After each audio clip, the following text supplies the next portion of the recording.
pasti kalau kita orang percaya sebaiknya mendengar firman Tuhan, bukan mendengar gosip. Percuma. Jangan cepat-cepat mendengar gosip, tapi mendengar firman Tuhan. Hamba-hamba Tuhan semua di sini seringkali setiap pagi, setiap hari kita saling sharing tentang kebenaran firman Tuhan. Dari siapapun, serat itu. Pak Yohanes seringkali kasih firman Tuhan. Pak Yohanes juga sama, Pak Wizen juga sama. Saya bersyukur bahwa masih ada orang-orang yang peduli. Even itu didapatnya dari manapun juga, no problem. Tetapi firman Tuhan, ketika kita bangun pagi, kita mengambil keputusan untuk mendengar firman Tuhan. Itu langkah utama yang harusnya kita sebagai orang percaya harusnya demikian. Karena kita tidak akan mampu untuk menjalani satu hari pun tanpa mulut kita, kata-kata kita, bisa saja kita menyakiti hati orang lain. Saya juga belajar.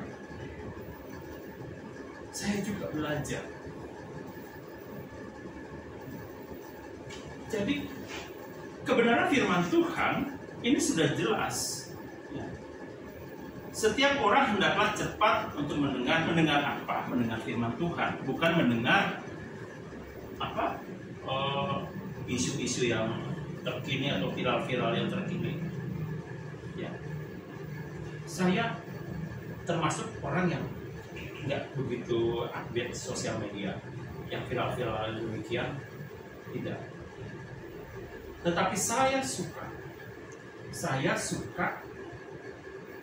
kalau orang bisa berbicara langsung sama saya, ya. Apalagi kalau bisa mengatakan, Pak Riki, tadi aku kirim firman Tuhan cukup keren, kalau ada kesempatan baca. Jadi di antara HP kita, ya pasti kita banyak berita-berita yang masuk. Bukan kita forward nothing, tapi kita format. Kalau bisa, kita sama-sama belajar. Jadi ketika kita sudah mendengar, membaca firman Tuhan, dan kita sudah cukup memahami, coba kita adalah di sini adalah orang-orang yang luar biasa, adalah murid-murid Tuhan Yesus. Jadi impartasikan yang Bapak Ibu baca. Pak Riki tadi aku baca firman Tuhan, udah baca belum Pak Riki? Keren loh. Nah, itu kadangkala itu itu sangat membantu. Setidak-tidaknya bahwa di antara kita ada rasa peduli. Ada rasa peduli. Mungkin saja saya sedang tidak kuat, sedang lemah. Tetapi ketika Pak Wijaya, Bro, Riki, bagus nih, ada firman Tuhan. Aku udah baca, keren. Itu lebih langsung masuk. Karena Anda, saya, dan kita semua di sini adalah teamwork dari rumah doa sendiri. Jadi saya ingin menguatkan akarnya dulu di sini. Akarnya dulu kita kuat. Kalau sudah kita kuat, ada keunitian, kita langsung cepat Oh ini Roh Kudus mengatakan, oh ini Pak Johannes ada sedikit masalah, atau Ibu Intan ada sedikit masalah. Kita peka, kita belajar, sama-sama kita belajar. Jangan mengumpulkan hanya cepat-cepatan forward. tapi kita tidak sempat baca. Tetapi si pengirim ini kalau peduli dia kasihkan sending, ya kasih catatan kecil, baca Pak, bagus tadi aku diberkati banget dengan firman Tuhan hari ini. Oh ya, makasih Pak, saya baca. Artinya teman-temanku sedang mengimpartasikan hal yang baik. Saya mungkin belum membaca. Ya, firman Tuhan yang kita terima setiap hari di HP kita masing-masing itu bagus. Ya. Tetapi saya mau lebih lagi. Supaya kita memiliki kepekaan.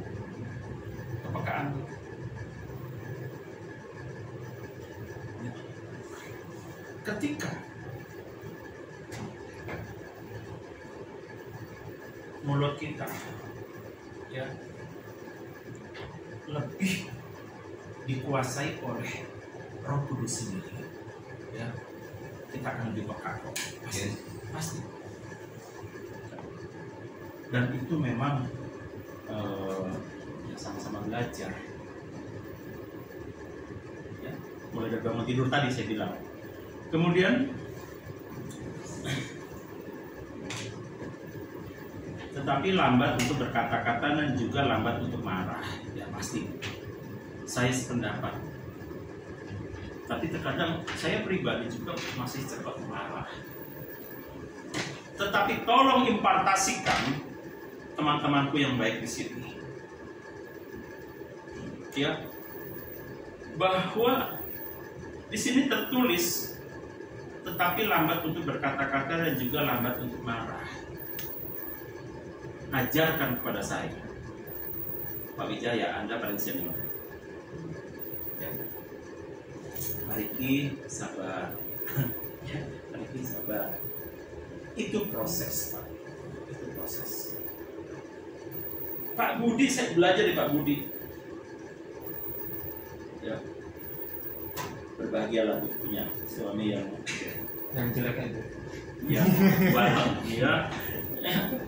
Saya tipikal orang yang masih suka marah. Dan saya terus belajar. Makanya saya mengambil tema hari ini, mulut kita berkuasa. Yang tidak baik jangan dicontoh. Ya, tapi saya tetap belajar daripada bapak-bapak juga. Saling mengingatkan kalau kita peduli. Oh, temperamennya paling tipenya seperti ini. Kasih yang sok-sok aja, kan? Aku belajar. Saya belajar berdamai dengan diri saya sendiri. Ya. Ketika saya bisa berdamai dengan diri sendiri, puji Tuhan, satu hari ini aku nggak marah Tuhan. Aku berjuang. Saya berjuang. Khususnya sabar ya. Kalau Mister Ricky selalu banyak tanduknya. Maafkan saya. Ya mungkin kebiasaan saya mungkin biasa hidup sendiri. Ya, karakter saya memang sangat keras. Saya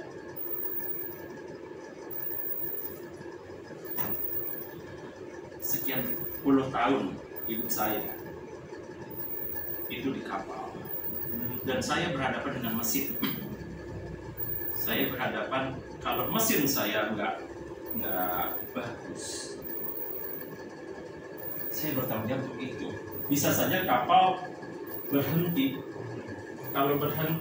Kalau dalam kondisi typhoon bagaimana? Saya harus memastikan bahwa setiap machinery di atas kapal, ketika saya memimpin, ketika saya sebagai seorang chief engineer, mulut saya itu berkuasa banget. Tidak ada katanya gagal, tidak boleh. Karena keselamatan kapal yang saya bawa ini dan muatannya sekalian plus dengan manusia yang ada di dalamnya juga merupakan tanggung jawab saya.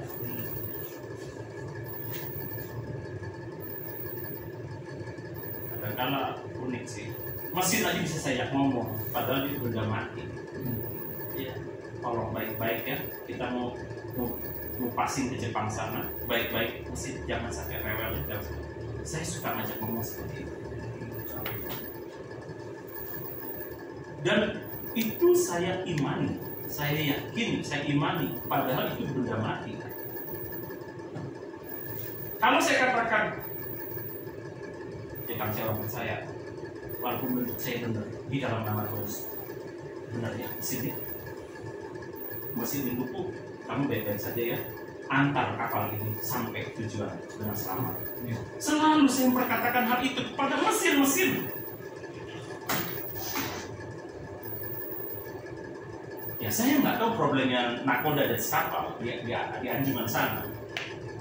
Saya tidak tahu. Yang pasti dia pasti akan juga mengarahkan kapalnya ke jalur yang aman. Sekalipun kita berhadapan sama ombak atau typhoon, ya kalau kapal sekarang sih udah canggih, artinya kita tidak akan mungkin kena typhoon. Tapi ekornya saja itu ombak sudah 5 meter.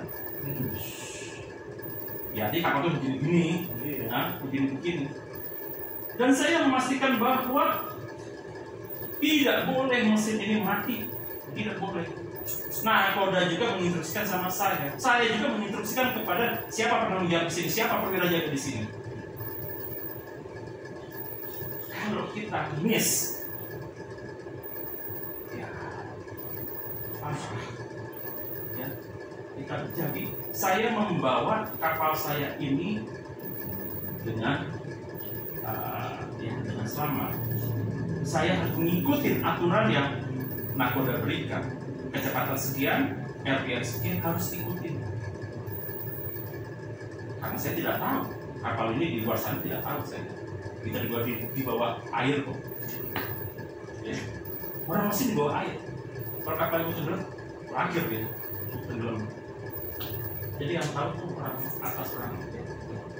Tetapi saya sebagai pemimpin, ya, saya sebagai pemimpin kadang-kadang sulit. Ya. Karena saya nggak bisa minta tolong orang lain, tidak bisa minta tolong. Jadi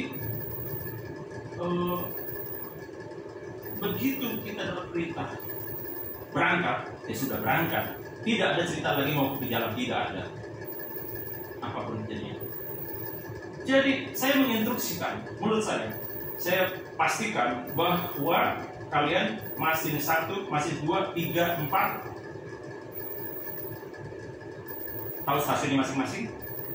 Pastikan semuanya aman ya. Kita akan passing ke Jepang. Dalam perjalanan sekitar 13 hari harus aman. Jadi mesin jalan terus 13 hari ya aman. Dan instruksi ini tidak boleh miss. Jadi ya silakan Anda maintenance saat ada di pelabuhan, merawat secepat mungkin, ganti secepat mungkin, bahwa nanti kalau kapal sudah perintah untuk selesai bongkar, saya mau ada berangkat. Itu posisi saya sebagai leader. Ya. Jadi sama. Kembali ke firman Tuhan. Saya masih suka marah. Iya, betul. Mudah-mudahan dalam nama Tuhan Yesus ya, gak ada mudah-mudahan. Ya. Pak Yohanes juga ini Pak Yohanes ini luar biasa. Padahal saya orangnya suka marah-marah, tapi Pak Yohanes ini cukup sangat juga. Thank you. Apakah saya suka caci maki di kapal? Iya. Suka marah. tadi. Sebab itu buanglah segala sesuatu yang kotor dan kejahatan yang begitu banyak itu, terimalah dengan lemah lembut firman yang tertanam dalam hatimu. Kadang-kadang satu sisi saya sebagai manusia roh, tapi satu sisi akhir menjadi manusia duniawi. Tetapi masih bersyukur, masih ingat Tuhan tolong, Tuhan tolong, Tuhan tolong.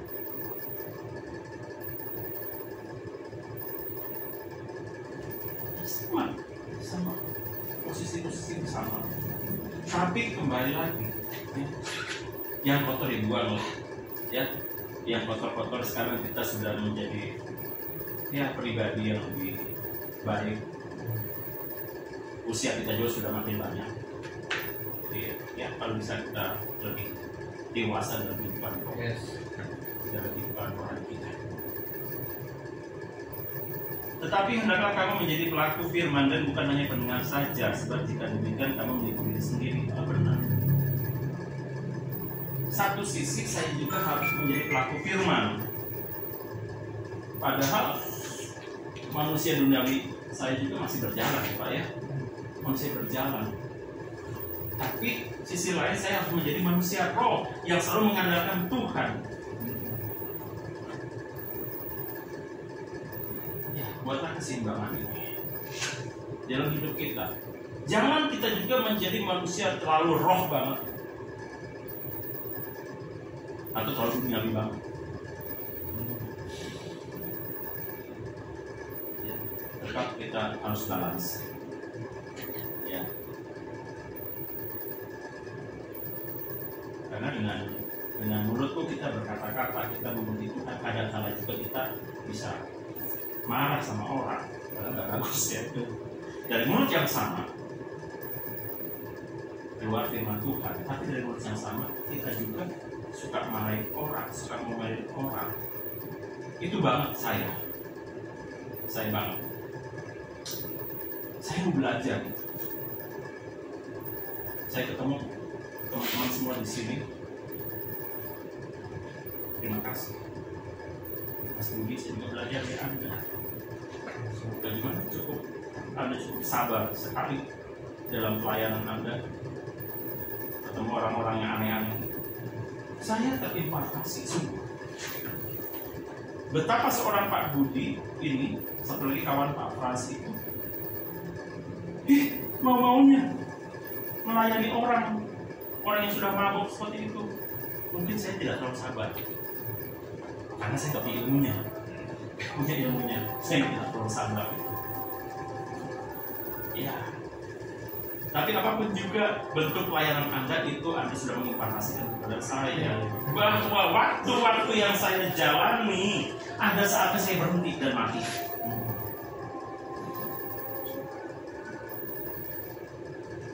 Tapi ketika saya berkomunikasi dengan teman-teman yang luar biasa, itu sangat berpengaruh banget buat hati saya. Ya.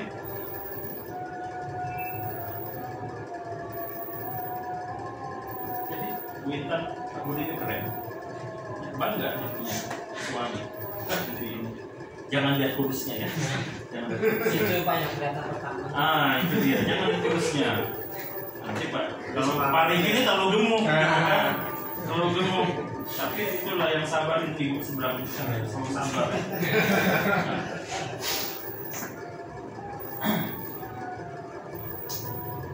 Saya juga tidak mau ini. Di sini firman Tuhan ayat 24, baru saja ia memandang dirinya sudah pergi, sudah lupa bagaimana rupanya. Hari ini saya membagikan firman Tuhan di sini adalah supaya kita bisa merendahkan hati kita dan kita sadar diri kita siapa.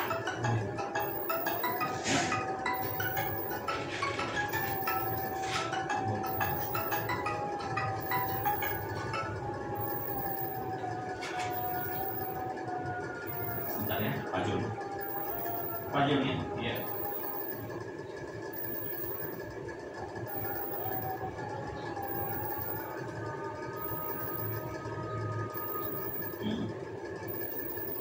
Oke, nggak apa-apa Pak Joni. Ini semua teman-teman lagi sedang khotbah hari ini sedang dimulai. Nggak apa-apa, di copy kita semuanya. Nggak apa-apa Pak Joni, nanti next time bisa ya. Oke Pak Joni, thank you informasinya. Iya, nanti saya saran semua ada semua kumpul di sini semua teman-teman. Oke Pak Joni ya. Makasih Tuhan. Oke. Dan berkati.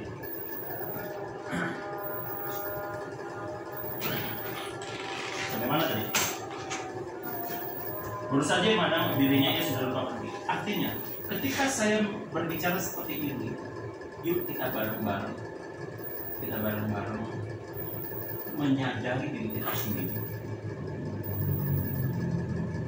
Nah, ketika kita agak sedikit terlena, recovery. Oh iya, tadi aku kurang bagus hari ini.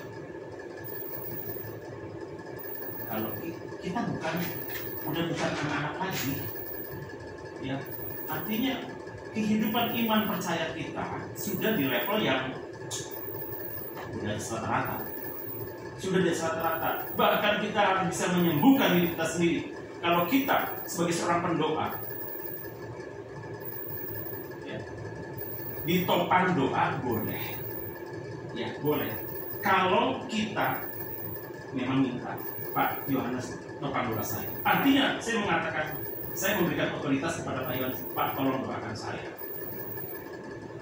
Itu adalah permintaan kita kepada rekan kita untuk mendoakan. Tapi bukan setiap saat minta didoakan. Karena kita sudah makanan yang keras. Kehidupan iman percaya kita sudah makanan yang keras. Walaupun mungkin belum tentu dewasa dalam kehidupan iman percaya kita sendiri, ya, masih suka marah-marah kayak tadi. Jadi baru saja saya menasihatin, terus saya lupa diri saya sendiri. Enggak boleh. Artinya, ketika kita menasihati rekan kita, pasangan kita, mungkin teman kita akan mengatakan, kamu juga begitu. Iya, betul, saya juga begitu. Memang saya juga masih banyak kesalahan, tapi saya mau berubah. Yes. Betul. Kita mau berubah. Dan itu supaya orang lain tahu, nggak mungkin saya ngomong diam-diam dalam diri kita sendiri. Padahal hati kita ngomongnya begini, aku ingin berubah Pak Wijaya, tapi saya nggak nyampaikan dengan mulut saya. Ya mana tahu Pak Wijaya juga, nggak tahu. Tetapi ketika kita mengatakan aku ingin berubah, Pak Wijaya, tolong Pak, tolong saya. Ini artinya saya memperkatakan hal ini dengan mulut saya berbicara, orang saya juga menyatakannya.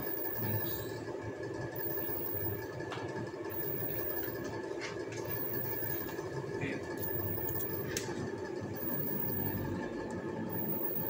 Ayat 26. Jikalau ada seorang menganggap dirinya beribadah, tetapi tidak mengekang lidahnya, ia menipu dirinya sendiri, maka sia-sialah ibadahnya. Bagaimana mengcounter firman ini? Supaya dikatakan firman adalah iya dan amin. Benar. Bahwa kita tidak boleh bertolak belakang dari kebenaran firman Tuhan ini. Iya, kita harus mengatakan benar. Jika kita sebagai hamba Tuhan, ya, dan sudah bisa berdoa, sudah bisa membagikan firman Tuhan, tetapi kita tidak bisa mengekang lidah kita. Jika ada seorang menganggap dirinya beribadah, nih kita beribadah saat ini, tetapi tidak bisa mengekang lidahnya, nothing. Ia menipu dirinya sendiri, maka sia-sialah ibadahnya. Benar. Jadi, yang ingin saya dapat dari firman ini, kita menyadari supaya apa? Si roh penyesat itu tidak mengintimidasi kita. Nanti dia akan mengatakan, lu kayak bener aja lu berkhotbah padahal lu bener nggak sempurna juga. Iya, betul. Tetapi saya berkhotbah di sini, saya juga tidak mau terimpakasi oleh si iblis karena kita nggak mengaku. Saya masih banget di sini. Iya, saya mau beribadah, tapi juga saya mau menjaga lidah saya. Firman ini juga untuk saya dan saudara. Jadi ketika kita sudah mendengar firman Tuhan, ya demikianlah. Jaga lidah kita, karena lidah kita orang mengatakan seperti pedang bermata dua. Tidak ada yang bisa menahan lidah.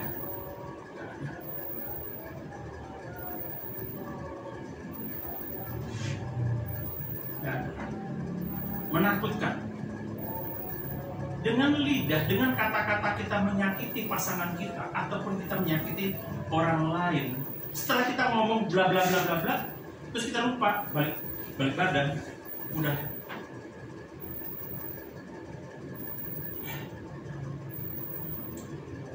Teman-teman, banyak kejadian di luar sana, tidak di sini. Di luar sana, saya bilang, tidak di sini. Ini kita lagi ngobrol, ya.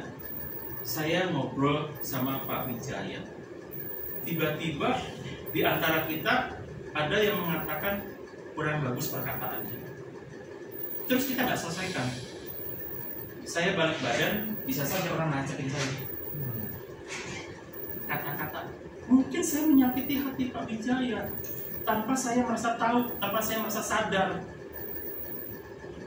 bahwa kita menyakiti hati orang lain, tapi kita nggak menyadarinya.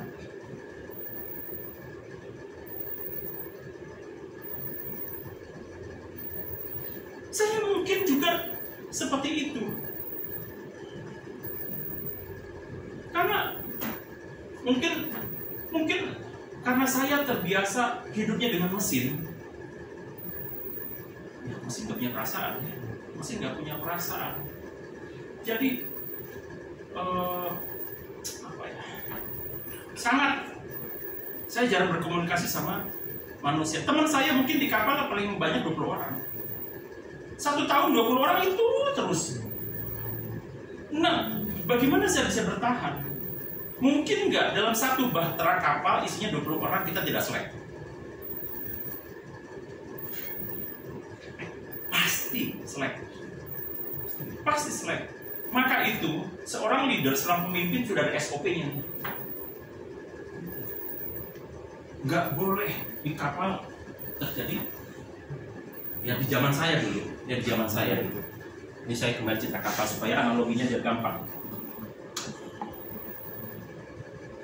Di awal-awal saya masih perwira muda, ya di kapal itu masih kesukuan.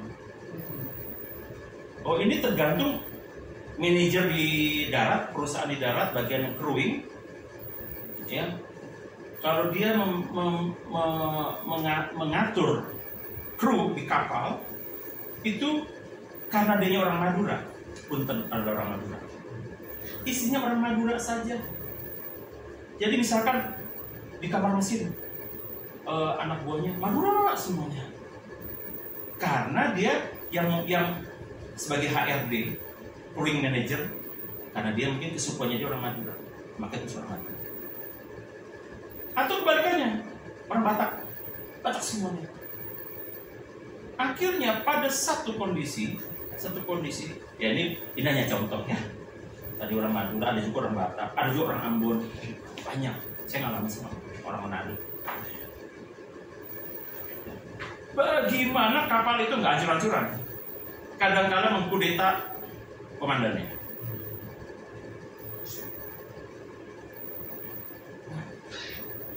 Akhirnya bisa mengkudeta. Oh ini apalagi nakodanya nih nggak mau kerjasama, menjual muatan misalkan.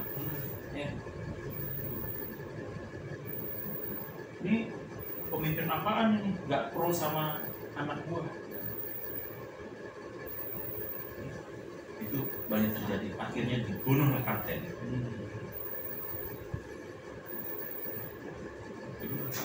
Atau siapapun itu. Ini proses. Jadi kadang-kala kudeta mesin dirusakin.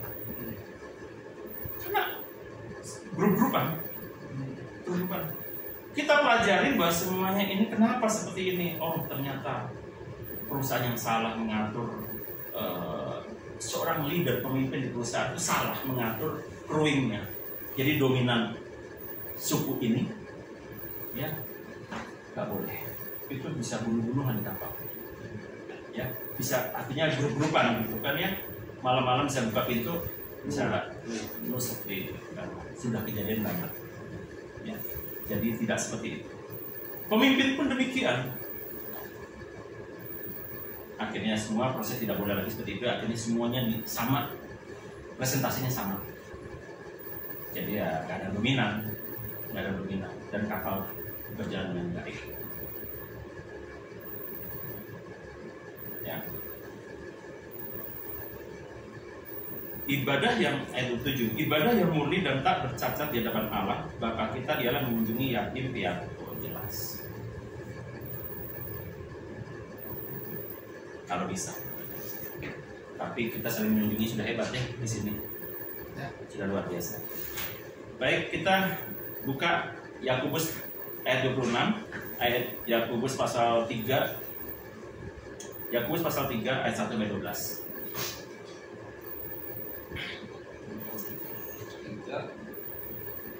Ayat 1 sampai 12. Demikian firman Tuhan. Dosa karena lidah. Saudara-saudaraku, janganlah banyak orang di antara kamu mau menjadi guru. Sebab kita tahu bahwa sebagai guru kita akan dihakimi menurut ukuran yang lebih berat. Sebab kita semua bersalah dalam banyak hal. Barang siapa tidak bersalah dalam perkataannya, ia adalah orang sempurna yang dapat juga mengendalikan seluruh tubuhnya. Ayat 3.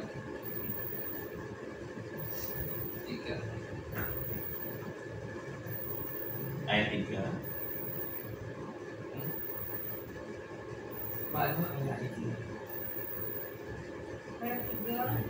kita mengenakan kepala juga sehingga ia menuruti kehendak kita. Dengan jalan demikian kita dapat juga mengendalikan seluruh tubuhnya.